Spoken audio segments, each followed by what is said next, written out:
Ang nawawalang tupa.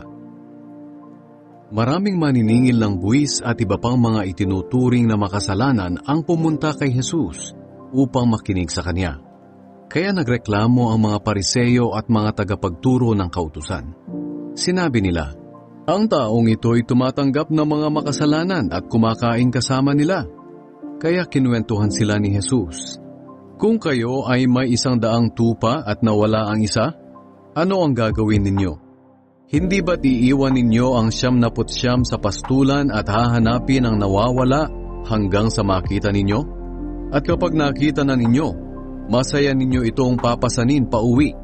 Pagkatapos, tatawagin ninyo ang inyong mga kaibigan at kapitbahay ninyo at sasabihin sa kanila, makipagsaya kayo sa akin dahil nakita ko na ang nawawala kong tupa. At sinabi ni Jesus, ganoon din sa langit. Masayang masaya sila roon dahil sa isang makasalanang nagsisisi kaysa sa 99 na matuwid na hindi nangangailangang magsisi.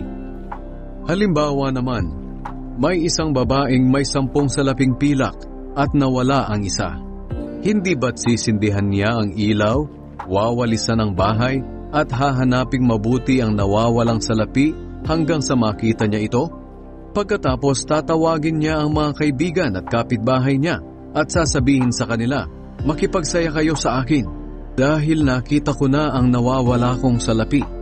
At sinabi ni Jesus, ganoon din sa langit, masayang masaya ang mga anghel ng Diyos dahil sa isang makasalanang nagsisi.